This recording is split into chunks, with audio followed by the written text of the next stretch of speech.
ꯍꯧꯖꯤꯛꯁꯤ ꯉꯁꯤ ꯇꯥꯡ 12 ꯑꯩꯈꯣꯏ 2025 ꯅꯤꯡꯊꯧꯀꯥꯕ ꯅꯨꯃꯤꯠꯀꯤꯗ ꯄꯨꯡ 12:30 ꯇꯥꯁꯤꯜꯂꯛꯑꯦ ꯑꯩꯈꯣꯏ ꯑꯩ ꯃꯔꯨꯞ ꯑꯣꯖꯥ ꯑꯟꯖꯟ ꯂꯨꯋꯥꯡꯒ ꯏꯕꯥꯅꯤꯁꯤ ꯆꯦꯡꯕꯤꯜꯒꯤ ꯃꯇꯨꯡꯗ ꯃꯥꯏ ꯃꯌꯨꯝꯗꯁꯨ ꯆꯪꯗ ꯌꯥꯗꯦꯅ ꯆꯪꯉꯨꯔꯒ ꯆꯥ ꯅꯨꯡ ꯊꯥꯒ ꯊꯣꯛꯂꯛꯑꯦ ꯑꯩꯈꯣꯏꯅ ꯂꯥꯛꯄꯁꯤꯗꯩꯁꯤꯗ ꯃꯁꯤ ꯑꯁꯥꯝ ꯌꯨꯅꯤꯚꯔꯁꯤꯇꯤ ꯇꯥꯈꯤꯗꯣꯏꯅꯤ ꯁꯤꯒꯤꯁꯦ ꯁꯤꯜꯆꯔ ꯇꯥꯒꯗꯧꯔꯤꯕ ꯑꯩꯈꯣꯏꯒꯤ ꯑꯁꯥꯝ ꯌꯨꯅꯤꯚꯔꯁꯤꯇꯤꯒꯤ ꯑꯥꯏꯔꯣꯡ ꯃꯔꯥꯒꯥꯏꯗꯨ ꯐꯥꯎꯔꯒ ꯃꯦꯗꯤꯀꯦꯜ ꯇꯥꯒꯗꯧꯕ ꯂꯝꯕꯤꯅꯤ ꯍꯥꯟꯅꯗꯤ ꯌꯥꯝ ꯃꯊꯣꯡ ꯆꯥꯔꯝꯗꯕꯅꯤ ꯊꯣꯡ ꯑꯃ ꯃꯃꯥꯡꯗ ꯂꯩꯗꯣꯏꯅꯦꯕ ꯁꯤꯒꯤ ꯑꯩꯈꯣꯏꯅ ꯆꯠꯂꯤꯕꯁꯤꯒꯤ ꯑꯣꯏꯔꯣꯝꯗ ꯀꯔꯤ ꯃꯗꯥꯔꯤ ꯄꯥꯔ ꯍꯥꯏꯗꯅ ꯍꯥꯟꯅ ꯍꯧꯔꯣꯡꯕꯝ ꯂꯩꯀꯥꯏ ꯍꯥꯏꯔꯒ ꯈꯪꯅꯔꯝꯕ ꯍꯧꯔꯣꯡꯕꯝꯁꯤꯡꯗꯅ ꯅꯝꯅ ꯇꯥꯔꯝꯕ ꯑꯗꯣ ꯍꯧꯖꯤꯛꯇꯤ ꯂꯩꯇ꯭ꯔꯕ ꯍꯧꯔꯣꯡꯕꯝ ꯏꯔꯩ ꯂꯩꯇ꯭ꯔꯕ꯭ꯔꯥ ꯑꯗꯨꯃꯥꯏꯅ ꯇꯧꯗꯅ ꯂꯩꯔꯦ ꯑꯗꯒꯤ ꯁꯣꯝꯒꯤ ꯀꯩꯅꯣꯁꯤꯅ ꯒꯦꯠ ꯊꯪꯕ ꯁꯔꯨꯛꯁꯤꯅ ꯂꯩꯍꯧꯄꯣꯛꯄꯤ ꯑꯩꯈꯣꯏꯒꯤ ꯃꯩꯇꯩ ꯌꯨꯝꯀꯣꯛ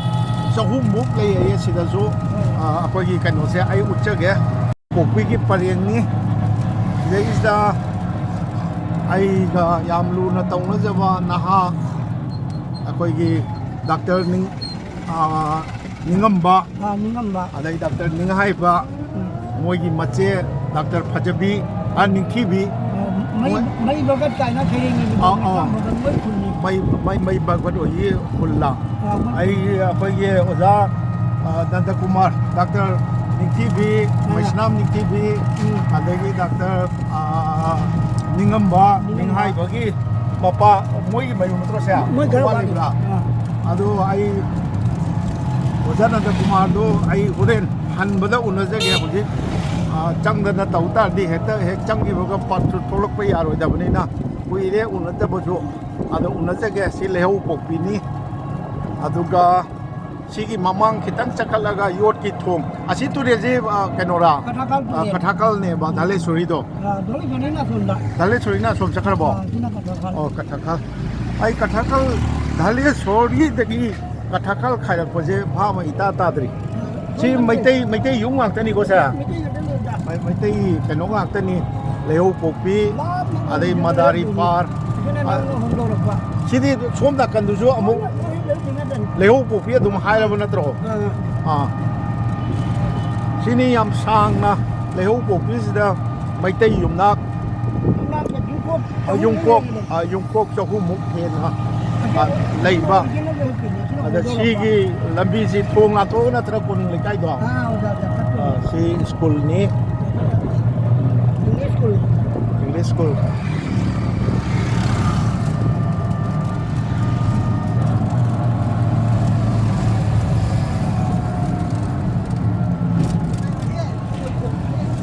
ꯁꯤ ꯀꯩꯅꯣꯒꯤ ꯑꯁꯥꯝ ꯌꯨꯅꯤꯚꯔꯁꯤꯇꯤ ꯁꯤꯒꯤ ꯂꯝꯕꯤꯁꯤꯗ ꯀꯤꯂꯣꯃꯤꯇꯔ ꯀꯌꯥ ꯂꯥꯞꯀꯅꯤ ꯑꯗꯨꯗꯤ ꯌꯥꯝ ꯅꯛꯁꯤꯜꯂꯕꯅꯦꯕ ꯁꯤꯒꯤ ꯊꯣꯡꯁꯤ ꯂꯩꯔꯝꯗ꯭ꯔꯤꯉꯩꯗꯗꯤ ꯌꯥꯝ ꯂꯥꯞꯄꯝꯅꯦꯕ ꯁꯤꯜꯆꯔ ꯆꯠꯄꯁꯦ ꯑꯩꯈꯣꯏ ꯃꯩꯇꯩ ꯌꯨꯝ ꯉꯥꯛꯇꯅꯤ ꯁꯤꯗ ꯂꯩꯔꯤꯕ ꯂꯩꯍꯧ ꯄꯣꯛꯄꯤꯒꯤ ꯄꯔꯦꯡꯁꯤꯗ ꯖꯥꯔꯤꯕꯣꯟ ꯂꯩꯍꯧ ꯄꯣꯛꯄꯤ ꯂꯥꯂꯥ ꯇꯥꯎꯟꯗꯩꯗꯤ ꯃꯁꯤ ꯀꯤꯂꯣꯃꯤꯇꯔ 3.5 ꯂꯥꯞꯊꯣꯔꯛꯑꯕ 7-8 ꯀꯤꯂꯣꯃꯤꯇꯔꯒꯤ ꯔꯦꯗꯤꯌꯁꯇ ꯂꯩꯕ ꯉꯥꯛꯇꯅꯤꯅꯦ ꯅꯠꯇ꯭ꯔꯣ ꯖꯥꯔꯤꯕꯣꯟꯁꯦ ꯀꯤꯂꯣꯃꯤꯇꯔ 13ꯒꯤ ꯃꯅꯨꯡꯗ 13ꯒꯤ ꯃꯅꯨꯡꯗ 13 ꯑꯗꯨꯒ ꯃꯔꯥꯏ ꯆꯠꯊꯣꯛꯈꯤꯕ 8 ꯌꯥꯎꯔꯦ ꯅꯤꯡꯉꯩ ꯍꯣꯏꯒꯤ ꯌꯧꯗ꯭ꯔꯤꯕꯣ ꯌꯧꯗ꯭ꯔꯤ ꯃꯊꯪꯒꯤꯗꯤ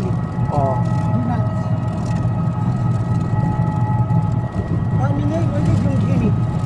ꯁꯦ ꯅꯟꯗꯀꯨꯃꯥꯔꯒꯤ ꯌꯨꯝ ꯍꯥꯏꯐꯦꯠꯇꯪ ꯇꯞꯊꯧꯋꯦ ꯁꯤ ꯑꯩꯈꯣꯏꯒꯤ ꯇꯥꯃꯣ ꯑꯣꯖꯥ ꯅꯟꯗꯀꯨꯃꯥꯔ ꯃꯩꯁꯅꯥꯝ ꯅꯟꯗꯀꯨꯃꯥꯔ ꯃꯆꯥꯅꯨꯄꯤ ꯑꯃꯒ ꯃꯆꯥꯅꯨꯄꯥ 2ꯒ ꯄꯣꯛꯄꯗ ꯂꯣꯏꯅꯃꯛ ꯗꯣꯛꯇꯔꯦꯠ ꯐꯪꯍꯟꯕ ꯃꯃꯧ ꯅꯨꯄꯤꯁꯨ ꯀꯣꯂꯦꯖ ꯑꯣꯖꯥ ꯃꯆꯥꯅꯨꯄꯥ 2 ꯀꯣꯂꯦꯖ ꯑꯣꯖꯥ ꯃꯆꯥꯅꯨꯄꯤ ꯑꯍꯟꯁꯨ ꯀꯣꯂꯦꯖ ꯑꯣꯖꯥ ꯑꯣꯏꯕ꯭ꯔꯣ ꯑꯣꯏ ꯍꯥꯏꯗꯅ ꯆꯥꯎꯊꯣꯛꯆꯕ ꯌꯥꯝ ꯅꯨꯡꯁꯤꯖꯕ ꯑꯣꯖꯥꯒꯤ ꯃꯌꯨꯝꯅꯤ ꯑꯩ ꯍꯣꯔꯦꯟ ꯍꯜꯂꯛꯄꯗ ꯆꯪꯖꯒꯦ ꯌꯥꯔꯦ ꯊꯧꯔꯣ ꯃꯔꯦꯟꯗ꯭ꯔꯣ ꯁꯤ ꯂꯩꯍꯧ ꯄꯣꯛꯄꯤ ꯃꯩꯇꯩꯒꯤ ꯉꯥꯛꯇꯅꯤ आपने क्या बोल रहे आपने เลยหกปกปีนี้เลยหกปกปีลอยแล้วเฉยๆ केवा मापा नहीं दो กระตาข้าวมวยอาหารละมันจริงนักเขวามาป้านในน้ำมาสิกิทงจี2007อดอยเดอโอยมาไต एक तरी ไอจักเฮ้ยเนี่ยอดูกี้มามังเดดีสิลเชอร์เดกี้ค่อยกี้ยาริบอนลำดำสิหลักปัจจัยยำลับปั๊มนี่กิโลเมตรจามมาก็เขียนบริการของตัวอีอาดค่อยมาสิกิทงจีเลยไงเดกี้ดีอาสามียูนิเวอร์ซิตี้ only 18 kilometer เดินเลยกันแล้ว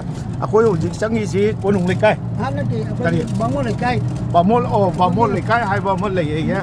नंको पांथोई น้องพวกปันถุยบีกี้ ada ni nंको पांथोई bi ni thang len da lai da ลายอีกอ่ะที่ไปสกูลแล้วมันเลยนะ macam ni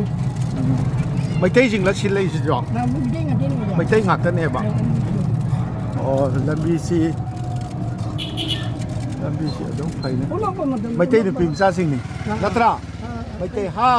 hai อ่า ini sulit hati ไม่ใช่ในพิมพ์ซาในความซาไม่เอาไม่ใช่ในพิมพ์ซาสิ่งไฮ dia ambil lepo อ่า lah ที่ไม่ใช่ยมนี้ค่อยสุดแล้วเลวปุ๊บปีกี้ทงเชวาเลยกี้คือสิ่งตั้งผู้ที่ก็ให้จินจรักปุ๊บให้จรักก็ไล่บุงงมันเลยเลยไล่บุงสิ่งต่างๆจะกู้อีกก็ตัวกี่บกี้กันโนซีงรังไอยำลับนะมีเรื่องกุลเดียค่อยอารมณ์ตาบพังคีสิอีมาปันถุยบิกินเนี่ยภาษานงปกนิ่งเท่านงปกนิ่งเท่ากีรถกะดีกีไลบุงโนชิโบไอ้ยาดุมจังอาเกโกกะดีกะดีไลส้มดอกที่เล็บอยู่ไลส้มดอกที่เล็บอยู่Sisina salarin sidaba. สไลเรนซิดบะ Aduga nongton lairembi. Aduga amana it nongponing thau. Aduga amana nongpopan thuibi. Aduga amana ipudau thangjing. Aduga amana ayang leima. อันนี้ยำๆเนี่ยกว่า Lai pham ahum. มวยรางกีไลสุดลอยละเลยไม่ตีกีไลสุดละเลยให้เดี๋ยวปุ่นมันไม่ตีกีไลสุดละเลยก็ไลบูโร Oh man. ไลบูกะดิมิงโกบะ Jitian kau je. จิตเตียนชมดงที่เล็บบ่ก็อยู่มังงานจะชมได้ละเอ๋บ่ก็ยุ่มโนจิตเตียน Cubam. ช่วยบ่จิตเตียนนั่นไลบูแต่นั้นเลยบ่มายามสู้ช่วยกิ่งหักตะรอไลคนไลบ่ไกกะดีเล็กคุณกินอคนงเล็กไกกี้อันเดกี้อีเบมันนะจิริกะระวะกี้ฮะโชว์ทิ้งบิคุณอโอ้น้อยโชว์ทิ้งบิดูทิ้งเฮอีเบมันได้ช่วยกี่ล่ะไลบูกี้โอ้จิตเตียนหัวกันนะจิตเตียนนุปีรอ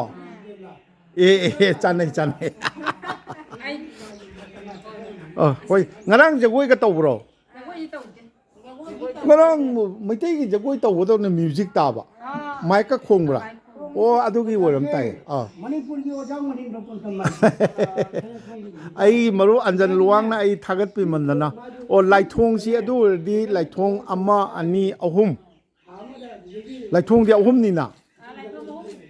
ไล่ทงเอาหุ่มเด้อพอได้บามอนเลยไกบามอนเลยไกได้กี่ทุกเช้าแกมุกทุกเช้าแล้วก็คุยคนนุ่งเลยไกจังเช้าแกเสียฮาราวุฒิก็ยังคุยกันเสียใจกูดิ้งดีฮาราเราหมดอ่ะ Saya ikutin nanti hakum membrang harau. ใช่อันนี้แล้วมันนี่พูดได้ยังไม่บีเขาบุระ Bukan di แล้วจารีบอนกี่กันว่าไล่ตรอจารีบอนมาสานตัวจะบอกงำนับว่า mana di lagi aku. ไล่เตียไม่บีมันจะจังเตียบอ๋อ Lagi low le. ไม่บีจุกระเซ็มกับปัตตาการโอ้ยนะ kamlanga song ji ตั้มบ่อ๋อ kasi ko ji kasi chahi Ani ba like ham dia ba. Sige like ham. ไอ้ที่คนนุ่งเลยใกล้มานักนี่นะ hoi ꯅꯤꯡꯊꯧ ꯂꯥꯛꯄꯗ ꯄꯨꯟ ꯄꯨꯟꯅ ꯂꯥꯛꯄꯗꯨꯗꯒꯤ ꯑꯗꯨꯝ ꯑꯣꯏꯗꯣꯔꯤꯃꯤꯅ ꯑꯣ ꯑꯁꯤ ꯂꯩꯐꯝꯁꯦ ꯑꯣ ꯑꯩꯈꯣꯏ 이부동나 lallamneba 어. 거기 이부동나 라자람neba 라자람네 이제 아 망이다 한징 리름바 와리니다 ꯍꯣꯏ ꯍꯣꯏ ꯍꯣꯏ 란징락ꯄꯗ 자ꯎꯔꯛꯄ ꯂꯥꯏꯅꯦ ꯃꯣꯏꯅ ꯄꯨꯔꯛꯄꯅꯦ ꯂꯥꯟꯖꯦꯜꯂꯛꯄ ꯍꯥꯏꯔꯨꯅꯨ ꯁꯣꯝꯗ ꯂꯥꯛꯄꯗ ꯑꯁꯣꯝꯗ ꯂꯥꯛꯄꯗ ꯁꯣꯝꯗ ꯂꯥꯛꯄꯗ ꯌꯥꯎꯔꯛꯄ ꯍꯩꯇꯅ ꯇꯧꯔꯤꯕꯣ ꯍꯥꯏꯕ ꯍꯩꯌꯗ ꯂꯥꯟꯖꯦꯜꯂꯛꯇꯦ ꯂꯥꯟꯖꯦꯜꯂꯛꯇꯦꯕ ꯑꯗꯣ ꯑꯍꯟꯁꯤꯡ ꯂꯥꯛꯄꯗ ꯀꯁꯥꯔꯗ ꯂꯥꯟꯖꯦꯜꯂꯛꯄ ꯂꯩꯇꯦ ꯂꯩꯇꯦ ꯃꯣꯏꯅ ꯄꯣꯟꯅ ꯄꯨꯔꯛꯄꯅꯦ ꯍꯥꯏꯌꯦꯕ ꯑꯩꯈꯣꯏꯅ ꯂꯩꯕꯥꯛ ꯂꯧꯁꯤꯟꯕ ꯂꯥꯛꯏꯃꯤ ꯅꯤꯡꯊꯧ ꯑꯍꯨꯝ ꯄꯥꯜꯂꯝꯃꯤꯃꯤ ꯑꯣ ꯌꯥꯔꯦ ꯎꯠꯈ꯭ꯔꯦ ꯑꯥ ꯍꯣꯏꯅꯦ ꯍꯥꯏꯈ꯭ꯔꯦꯅꯦ ꯁꯤꯗ ꯂꯩꯔꯤꯕ ꯕꯥꯃꯣꯟ ꯂꯩꯀꯥꯏ ꯖꯥꯔꯤꯕꯣꯟ ꯍꯥꯏꯇꯥꯔꯦꯅꯦꯀꯣ 이보ꯗꯧ ꯊꯥꯡꯖꯤꯡ ꯑꯌꯥꯡ ꯂꯩꯃ ꯌꯥꯔꯦ ꯅꯣꯡꯄꯣꯛ ꯅꯤꯡꯊꯧ ꯅꯣꯡꯄꯣꯛ ꯄꯥꯟꯊꯣꯏꯕꯤ ꯂꯩꯔꯦ ꯑꯗꯒꯤ ꯁꯣꯔꯥꯔꯦꯟ ꯁꯤꯗꯕ ꯅꯣꯡꯗꯣꯜ ꯂꯥꯏꯔꯦꯝꯕꯤ ꯅꯣꯡꯗꯣꯜ ꯂꯥꯏꯔꯦꯝꯕꯤꯒ ꯁꯣꯔꯥꯔꯦꯟ ꯁꯤꯗꯕꯒ ꯑꯗꯨꯗꯤ ꯀꯩꯅꯣꯒꯨꯝꯕꯅꯤꯅꯦ ꯀꯔꯤ ꯑꯣꯏꯗꯣꯏꯅꯣ ꯆꯥꯛꯂꯣꯟ ꯀꯠꯆꯒꯤ ꯍꯥꯏꯕ ꯑꯩꯁꯨ ꯂꯥꯛꯆꯔꯝꯃꯤ ꯆꯍꯤꯒꯤ ꯀꯜꯂꯤ ꯆꯥꯛꯂꯣꯟꯗꯤ ꯑꯣ ꯆꯥꯛꯂꯣꯟꯗꯤ ꯑꯩꯈꯣꯏꯒꯤ ꯃꯩꯇꯩꯒꯤ ꯍꯧꯅꯕꯤꯅꯤ ꯆꯥꯛꯂꯣꯟ ꯀꯠꯄ ꯆꯥꯛꯂꯣꯟꯗꯣ ꯅꯕꯨꯡꯗꯤ 1980 ꯑꯗꯨꯝ ꯌꯥꯎ ꯂꯩꯕꯅꯤ ꯑꯩ ꯑꯣꯏꯅ ꯋꯥꯉꯥꯏꯗꯨꯅꯤ ꯆꯥꯛꯂꯣꯟ ꯀꯠꯄꯁꯦ ꯑꯩꯈꯣꯏꯅ ꯑꯉꯥꯡ ꯑꯣꯏꯔꯤꯉꯩꯗ ꯁꯔꯦꯟ ꯆꯟꯕ ꯍꯥꯏꯌꯦꯕ ꯁꯔꯦꯟ ꯆꯟꯕꯁꯦ ꯏꯀꯧꯗꯅ ꯀꯩꯗꯧꯗꯅ ꯆꯍꯤꯒꯤ ꯑꯗꯨꯗꯤ ꯀꯨꯝꯒꯤ ꯁꯣꯏꯗꯕ ꯑꯁꯤꯒꯤ ꯋꯥꯔꯤ ꯌꯥꯝ ꯂꯩꯌꯦꯕ ꯑꯩꯈꯣꯏꯒꯤ ꯏꯀꯨꯕꯣꯛꯀꯤꯅꯦ 이쿠복기 마빠기 마야마세 ngakho ibe me ming kari kawa 아이네나 nena kayum ningono 아이 통암 kara wa gya ipam ka wa gya 실자랑 silcher kai khun 실자 batri mas palaro 아아 ai khangi ai noi ka sal di kai indra babu dai best friend ni lai gidre mai machanupi kai노ga oi APSC gi prakha ga tawdana kaino tawkhibado ai marupni adu lam lap khramina manipur gi irang mata sida kayimta tawbo ngamdre marup ki aroiba kainoda maitai nupi am sotoi si maitai gi yung ngak tani ko bamon lekai je bamon kyam lege na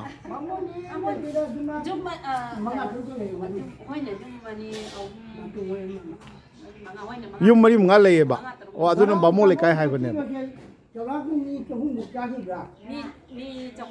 ngako ibi moi bamon jing lei do kumgi kang ga chingbro dum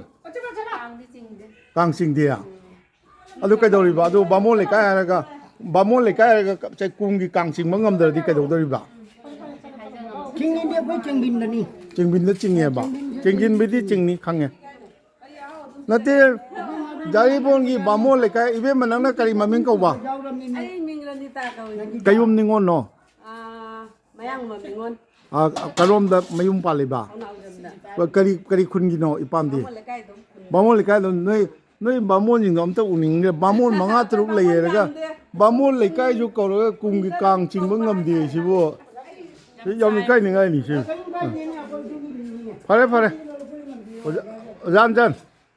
thoji konung lekai sa bamon lekai gi hek laibung maning sida JK Memorial English School Bamon Leikai a senior secondary school ledana Science Commerce and Arts School established 2005 aina amal lei aja ai maru anjan luwang na lingkhat pa school ni changu angka hapetang changu se na changai yam mali mite lor ngak ta wari san mite misang hak ta tamman school ji yam kainoni semi paka hoi ta su yam chawba school ni school ji staff sing ani ini ta swai gi ro dum ani ta kayum 아니다 kan oinam oi now kari khung gi no ai bangong la kai gi sig ko swai gi dum ibe mati ai chinggi chingbil gya o noi le kai gya kayum achubo achoiba lesabi ni hoji hoi ibe madi lesabi na taba mala ontana kong maitai machang yam yaw mane na koronel mathakta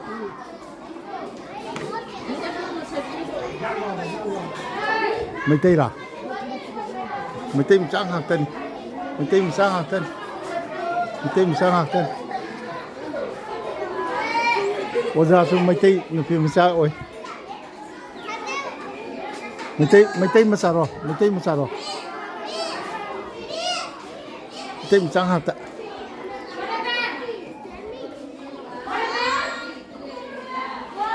Maitai macha asidadi ngorong ngalise Maitai macha ngakta oi male Oza ni khurumjari Maitai macha ngakta Maitai English school Bamon Leikai English school Maitai ngakta Oza karawai gi Konung Leikai gi ra Oza mingdi kari kaubiba Ibema Maitai English school ni haga Maitai lon wa ngangna ba mapandai tare kamai toina Maitai lon subject ki aduna atai matam ni ngangnan de ba adu yang phai Maitai lon subject thokpani na Maitai lon ngangna ba ne ba Hindi matam dana Hindi ngangna ba adu di yang phai Loina mo to Oza na principal oi biribra Ako principal ni ay mo na makal ni menguda nang na jin dai kan ba Oza na kai de kya ai si nafam Bamon Leikai gi ro bo kayum no mai bamol lo mite achoi bam yam lei bro inawidi ai mingdi laisram athau sana ko athau sana swai gi ro dum ai hoine laisram mung ngi laisam ku gi ra laisam kang mo ni na chida Oza oi ni ra ina computer science takpi computer science kya computer science ka hogi lab ma le apipa ma atal tinkering lab aduga ina instructor takpi Oza yam nungai ba Oza ibe manat lahori ba class to Maitai lon ngangna ba tai ba English school lo ka kari no Maitai lon thokba matam da Maitai lon ngangna aduni thumai yam phajana pi asu school se kanang korom ni manakani 400 lay ba ki ka hi de hai ni hang ba ka fine si school ji ge Oza andar na kai oi no ai don ma di honorary principal ne ba thabak lep 3 ba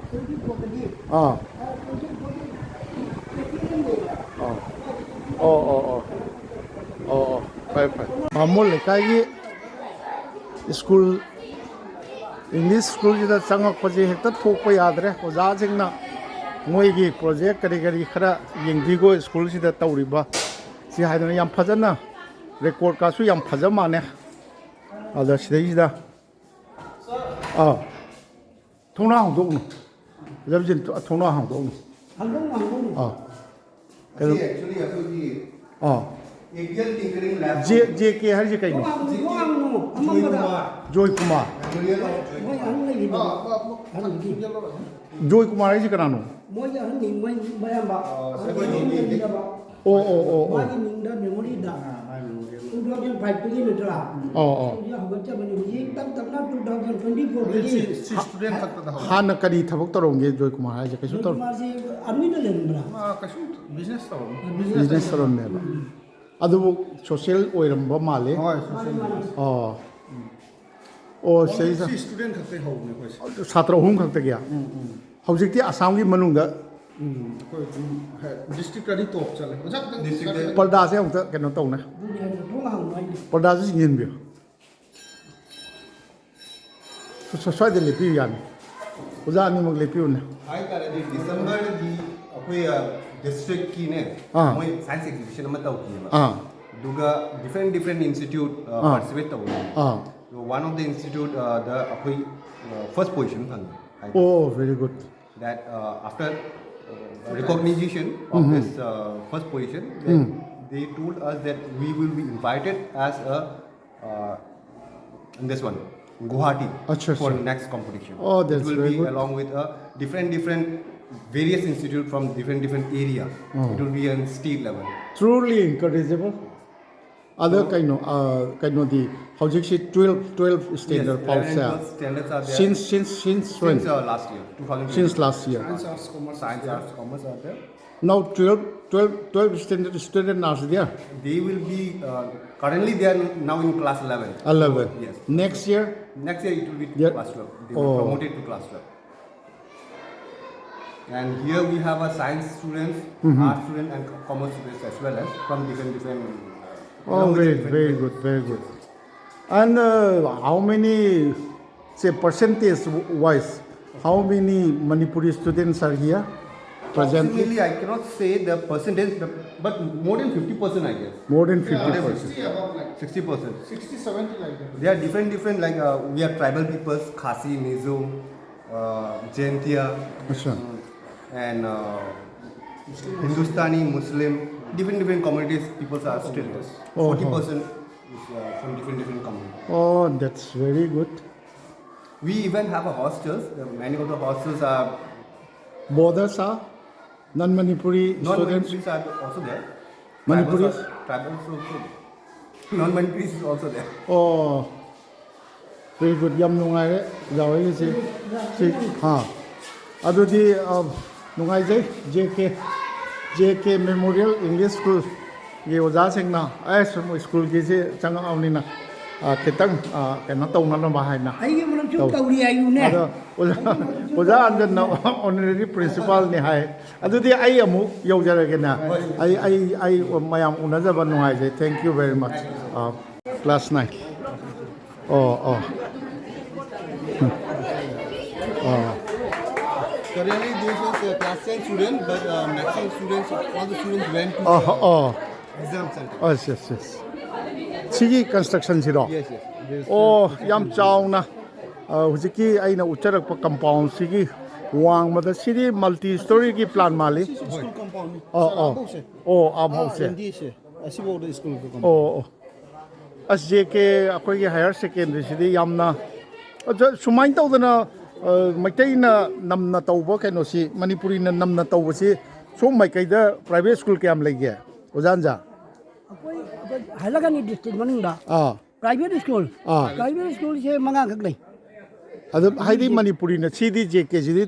akoi almost Manipur Maitai na Marui na Lala da koi morning glory city Bengali gini print mo si ayamba 50% mitai ni print mo malai re JKM lai re ade sonda Amaran paradise si mana ko manga tul ke le pi da malai da di mitai jam jam de kai le pi da ma khak lai da ano ba ma chorong pa na malai da ay manga tul ke dai yo ja Oh, adu China foreigner tare na. Saturday students like this na kwadi heli. Oh. Around 400. Adagi develop tawra iba China so adum taksare si achouba kaino ama la. Oh, thank you. Wish you all the best. Thank you so much. Akoy uji akoy gi JARIBON Bamon Leikai dagi thoksare sigi thong si amoina khewa haiba. Kewa hadi hina lalam mi haibani na hina lalam bani ado katakhal turil mathakta sabani masina yam samjin gare saman gare silchar yo was only sidegi di kaya 48 km sidegi di 41 km da silchar yo re si katakhal sigi wang madani konung Leikai na lei se akoi gi market Ining thau market maiding market na palamba koning thau konung ling dana palamba mafam ni masida di khubong ga du lei khubong ga du changjage